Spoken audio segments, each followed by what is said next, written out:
Excerpt from a series of letters sent by a member of the Bottle Street Gang. You won the chinwag on Slackjaw. Oh no, they're not New York. What was he like when he was young? Before he got his name? Oh, he was a cool head now. But it weren't always like that in days before he was the boss of the Bottle Street Gang. Time was young Slackjaw wasn't such a reasonable man. Like most of us, he grew up on the streets, running with a pack of ragamuffins and avoiding the law, pinching whatever he needed. Dark-haired and dark-eyed, smoking a pipe by the age of 10 for them born in the brothels or coming up from the orphanages. It was either the gangs or working with the mudlarks, and no one wants that. No, not the mudlarks, Billy. No, Tell, that's right, not the mudlarks. Some got pressed into the Navy, or put down in the mines run by the Pendleton or Boyle families. As hard as it was on the streets, as hungry as we all got, at least we was free. Yeah, at least we was free, Bill. Yeah, Tell. Hey, Tell. Yeah, Bill? You want to go? Oh, I don't know. Go on, my throat's getting sore. I need another ciggy. All right, then. Just read from here. Well, OK, I'll try. I haven't got all my words, though. Don't worry. Just give it a go, Tell. Right. By the time we weren't little ones anymore, Slackjaw was the one to watch. Usually calling the shots when we took down a farmer's cart or sidewalk street vendor. Oh, I remember that. Yeah. I'm just going to go with me ciggy. All right. He come up with a plan. Give everyone some part to play and decide on the split. Most of us just went along, because we learned fast that we made out better like that. More food, more coin. Plus, none of us wanted to deal with Slackjaw when he was in a rage. He worked on a couple of big jobs with Black Sally across town. And it was enough to get the attention of the other bosses. They weren't very nice. He wasn't just a street kid anymore. Now he was an up-and-comer, which meant trouble. Another guy who fancied himself as such was Mike the Fish. Yeah, Mike the Fish. You had your ciggy then? Yeah, you carry on, no Tell. The story about Mike the Fish gives me the collywobbles. Mike the Fish, he was working his way up, running the protection racket among the factory women. One fine evening we was all taking in a baldy show in the theatre house. Yeah, we love them. Yeah, we do, don't we, Billy? When we can afford it. Mike the Fish and his lot were there, in the cheap seats too, just down the aisle from us. Yeah. Mike gets a wild idea. He wasn't big on planning. Throws a heavy ceramic spittoon at Slackjaw. Can't believe he did that. No, neither could I. Still, hits him square in the face and breaks his jaw. We look to see if there's going to be a blood brawl, but Slackjaw just points at the door. We all leave, with Mike laughing at our backs. Bill, will you take over? Yeah, mate. I like this bit. It's exciting. Waking up the next day without telling us why, Slackjaw motions for us all to follow. He still can't say a word, so we just come along. We stop at the docks and Slackjaw buys, actually pays coin for it. A heavy chain covered in hooks. Oh man, I remember that. Yeah, it's not good, is it, Tell? No. It's for fishing in the deep sea, something you'd attach to a long line off the side of a ship. It's about 4 feet, made of thick links, and there are shark hooks coming off it at all different angles. Slackjaw's got that thing wrapped around his left arm, dangling at his side. Dangling at his side it was? Yeah, Tell. Not sure how he knew where Mike the Fish was staying, but when we reach his girl's house, Slackjaw throws a bottle through the window, just like that. It's almost noon. There's a bunch of screaming inside and Mike pokes his head out, looking wide-eyed and baffled. When he sees Slackjaw out in the street, a look comes over his face that give me the willies. Pure murder. Tell. Go on. Are you sure? Yeah, go on, you tell him. Mike comes out the side door, bellowing like a blood ox, holding a cleaver, heading straight for Slackjaw.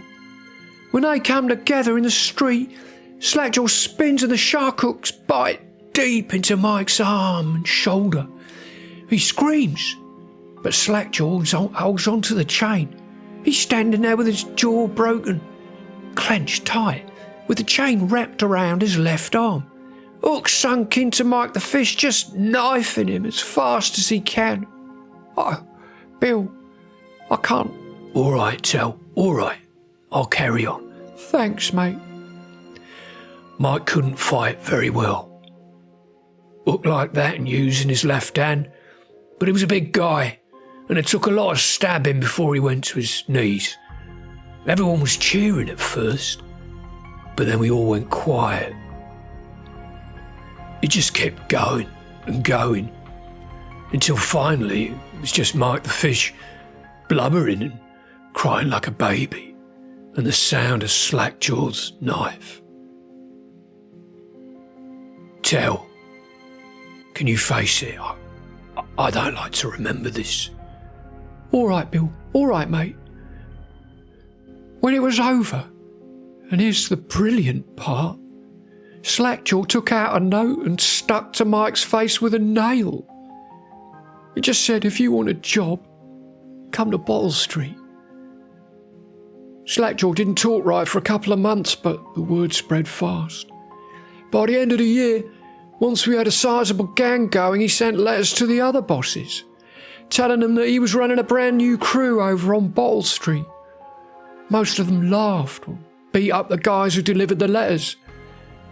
Green-eyed Trish, yes, Trish, even came back missing a thumb, but apparently Slackjaw was expecting that kind of reaction and had a backup plan. Yeah, he did, he had a backup plan! All right, Trish, we was just talking about you. What are you reading? God, I remember this. How's your thumb, Trish? Oh, very funny, Billy. A week later, 4 of the bosses were dead. Oh, right, okay, Trish, you carry on. I will. Seemed like a series of unfortunate events, but everyone knew better. I knew better. Yeah, so did I. Shut up, Tell. One shot dead by the watch while standing in the middle of a meat market. Another slipping and falling into the water out cold. One of the older bosses found in bed with his belly open wide and a Tivian pear stuffed into his mouth. Oh, God, it was horrible. It was horrible. Still not sure what that meant. And Sheila Barnsworth. Oh, we remember Sheila. Yeah, we remember Sheila. Yeah. She was found bubbling in a cauldron of wax.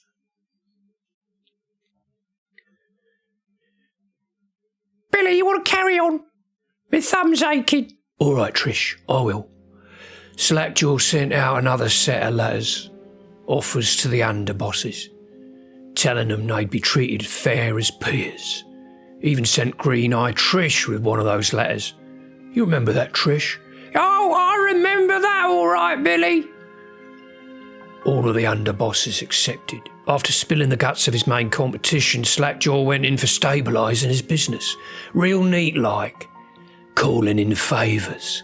Smoothing things over. Giving everyone a little bit of coin or drink as a bonus. Showing what he could be like as a boss. So everything got quiet-like. Which always makes the boys of the City Watch nervous. Yeah, they get nervous. Tell, you want to take over, mate? Yeah, come on, Tell. I don't know, I'm not as good as you are, Billy. Oh, yeah, you are. Get on there. Word went around among the Royal Spy Master's snitches, the Responsible Citizens group they called themselves, telling everyone working in a shop or sweeping off the front steps of their homes to keep watchful eyes for Slackjaw and his men, trying to suss out what they were up to and what had just happened. But Slackjaw ain't stupid. He greased a few palms among the shopkeepers and the watch, telling them that he was in town to stay and that things would be run properly from now on, without so much blood. He was finally a real boss. He is a real boss, isn't he, Billy? Oh yeah, he's a stand-up guy, as long as you don't cross him. Yeah, as long as you don't cross him. Look at my thumb! All right, Trish, calm down. Give me some whiskey, Tell. He was finally a real boss, ready to settle into the business of moving whiskey, running the hound fights, and offering up the ladies and gentlemen of the night, if you take my meaning. Then the plague came. At first it seemed like a good thing. A few people got sick and everyone wanted to buy those potions from Sokolov or Piero, health elixir or spiritual remedies, they call them. Slackjaw told me. He saw an opportunity. We already had an old whiskey factory with a still where we could water the stuff down and sell it discounted. Doing the same with Sokolov's elixir was a smart plan. Pretty soon everyone in the slums was sick and business was good. But after a while there were so many people down with a plague that everyone got scared. Everybody started acting really nasty and then everything fell apart. When people can't work, they don't have the coin for elixir, watered down or pure. Trish, take over, love. All right, Billy. I don't like the last bit, sad. Yeah, I know. When the Empress died, it seemed like Dunwall would slide into the void. Spymaster Burrows took over and the watch started using all that new Sokolov technology. Watchtowers, tall boys. Oh, I don't like the tall. No, I don't like the tall boys. And them arc pylons. They put a wall of light across Clavering Boulevard and cracked down hard. But Slackjaw surprised us again. Instead of leaving town on a boat bound for Morley or one of the other isles, he stayed and kept it all together. We get as much elixir to fight off the plague as the City Watch, with their taxes and rations, and that's kept us alive so far. That's right, Trish. Yeah. Yeah, that's right.